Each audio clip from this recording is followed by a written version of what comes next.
Hello everyone, class 8th exponent and powers exercise 12.2। Question number first है express the following numbers in standard form. हम part 2 कर चुके हैं, इसके दो पहले पार्ट कर चुके हैं। तीसरा पार्ट है 602 एंड ये हमें पार्ट दे रखा है। तो हमें इसको किस में करना है? स्टैंडर्ड फॉर्म में करना है। तो सबसे पहले हमें पता है स्टैंडर्ड फॉर्म क्या होती है। हमें 1 से लेकर 10 के बीच में नंबर चाहिए होता है और उसके साथ 10 रेज़ टू पावर समथिंग होती है। ठीक है, ये वाली स्टैंडर्ड फॉर्म होती है। इसको मैं यहाँ पे ऐसा कर देता हूँ, ये स्टैंडर्ड फॉर्म होती है। तो इसको हम कैसे सॉल्व करेंगे? यहाँ पर हमें क्या चाहिए? 1 से लेकर 10 के बीच में एक नंबर चाहिए और साथ में 10 रेज़ टू पावर समथिंग चाहिए। ठीक है, 10 की पावर कुछ होनी चाहिए। ऐसी फॉर्म में अगर हम बना देंगे वो स्टैंडर्ड फॉर्म होती है।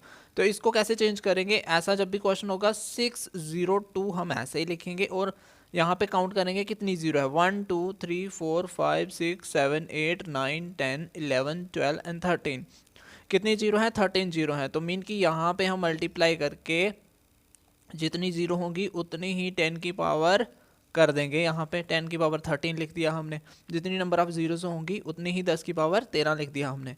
तो इसको अभी हमें क्या बनाना है? स्टैंडर्ड फॉर्म में बनाना है। अभी हम जानते हैं यहाँ पर 602 है, तो ये 1 और 10 के बीच वाला नंबर नहीं है। 1 और 10 के बीच में नंबर बनाने के लिए हमें कहाँ पे पॉइंट लगाना पड़ेगा? 6 के आगे पॉइंट लगाना पड़ेगा, मीन कि 6.02 है ना। तो उसके लिए हमें क्या करना पड़ेगा? यहाँ पर कुछ नंबर से इसको क्या करना पड़ेगा? डिवाइड। ठीक है, अगर हम इसको 100 से डिवाइड कर रहे हैं तो हमारे पास पॉइंट कहाँ पे जाएगा? यहाँ पे लगता है। ठीक है, तो अभी हम देखेंगे वो कैसे। तो और सेम नंबर से हमें क्या करना है? ऊपर भी मल्टीप्लाई करना है, ताकि जब भी हम इन दोनों को कैंसिल करें तो हमारा सेम यही नंबर रहे। तो 10 की पावर 13 यहाँ पर रहेगा। ठीक है, ठीक है। फिर हम उसके बाद क्या करने वाले हैं? यहाँ पर अगर हम देखेंगे 602 को अगर हम डिवाइड कर रहे हैं किस नंबर से? 100 से, तो ये बन जाएगा 6.02 इंटू 10 की पावर 2। कितने नंबर ऑफ जीरो हैं? 2 है, तो 10 की पावर 2 कर देंगे। 10 की पावर 2, तो मीन की 10 की पावर 13 ऑलरेडी हमारे पास है। तो ये हम बना देंगे 6.02 इंटू बेस सेम है, यहाँ पर पावर ऐड होंगी 2 + 13। ठीक है, तो यहाँ पर क्या बन जाएगा हमारे पास? 6.02 इंटू 10 रेज़ टू पावर 15। तो ये हमारी बन गई स्टैंडर्ड फॉर्म। कैसे? 6.02, तो ये 1 और 10 के बीच में नंबर है, यहाँ पर देख सकते हैं, और 10 की पावर समथिंग है। तो ये हमारा रिक्वायर्ड सोल्यूशन हो गया। ये हमारे पास फोर्थ पार्ट है। अब हम इसको कैसे सॉल्व करेंगे? पॉइंट है तो हम इसको कैसे लिख सकते हैं? पॉइंट की जगह पे मैंने यहाँ पे लिख लेता हूँ, चलो डिवाइड पहले मैं लिख लेता हूँ। यहाँ पे पॉइंट है तो पॉइंट की जगह पे मैंने क्या लिख लिया? 1। तो फिर हम काउंट करते हैं राइट साइड पे 1 2 3 4 5 6 7 8 9 10 11। तो मीन की हम कितने लिख लेंगे? 10 की पावर 11 लिख लेंगे। ठीक है, तो और ऊपर कितना नंबर बचा? पॉइंट हटा दिया हमने, पॉइंट की जगह पे क्या लगा दिया? 1 और 10 की पावर 11 लिख दिया मैंने। 11 जीरोस है यहाँ पर, है ना, वहाँ तक। तो नंबर ऊपर कितना बचा? 387। ठीक है, तो ये हमारे पास बन गया। अब हमें क्या चाहिए? 837 एज इट लिखेंगे और यहाँ पर 10 रेज़ टू पावर 11 है, ऊपर लेकर जाएंगे तो क्या बन जाएगा? 10 रेज़ टू पावर -11। जैसे कि ये कैसे किया हमने? अगर हमारे पास a raise to power m है तो उसको हम कैसे लिख सकते हैं? 1/a rays to power m। ठीक है, तो सेम हमने यहाँ पर लिखा हुआ है, तो इसको अगर हम नंबर में लिख देते हैं, चलो यहाँ पर मैं लिख रहा हूँ। अगर हमारे पास 1/10 रेज़ टू पावर 11 है तो उसको हम कैसे लिख सकते हैं?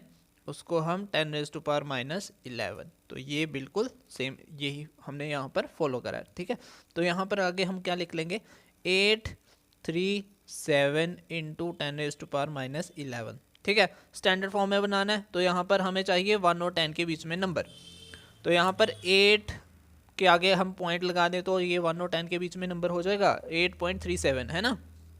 तो उसके लिए हमें क्या करना पड़ेगा? अगर हमें यहाँ पर 2 नंबर के बाद पॉइंट लगाना है तो हमें 100 से मल्टीप्लाई करना पड़ेगा। जैसे कि हम देख सकते हैं 0.37, तो नीचे हमने 100 से मल्टीप्लाई कर लिया, सॉरी डिवाइड किया, तो तब भी हमारा 8.37 बना। तो सेम ऊपर भी हमने क्या करना है? 100 से मल्टीप्लाई, तो यहाँ पर -11 बनेगा। तो यहाँ पर 8.37 और 10 की पावर 2 हो जाती है, जितनी नंबर ऑफ ज़ीरो उतनी 10 की पावर उतनी कर देनी, यहाँ पे -11 हो जाएगा। तो यहाँ पर क्या बनेगा 8.37 है ना इंटू 10⁻⁻⁹। तो ये हमारा क्या बनने वाला है, ये हमारा आंसर हो जाएगा इन स्टैंडर्ड फॉर्म में।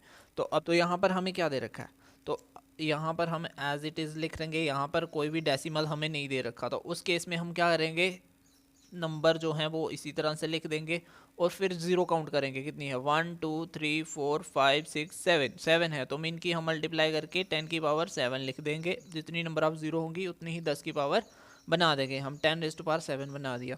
तो फिर अभी हमने क्या करना है, यहाँ पर हमें चाहिए 1 और 10 के बीच में नंबर, क्योंकि हमें स्टैंडर्ड फॉर्म बनानी है।